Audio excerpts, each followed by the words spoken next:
अस्सलाम वालेकुम दोस्तों। घर पर मुर्गियां और चूज़े लाने से पहले उनके लिए मुनासिब जगह का इंतज़ाम करना ज़रूरी है। इस वाले से मैं आपको छोटा सा पोल्ट्री फार्म का डिज़ाइन दिखाऊंगा जो आप घर पर भी तैयार कर सकते हैं, जिसमें आप चूज़े और मुर्गियां रख कर गोश्त और अंडों की ज़रूरत को पूरा कर सकते हैं।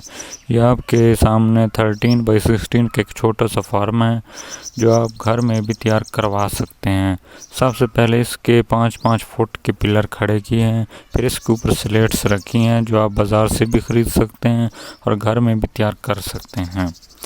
फिर इसके ऊपर ईंटों के 2-3 वार लगाकर छत के लिए बांस और पित्तल डाली है और आखिर में पिलरों के अतराफ 25 फुट लंबी जाली लगा दी है।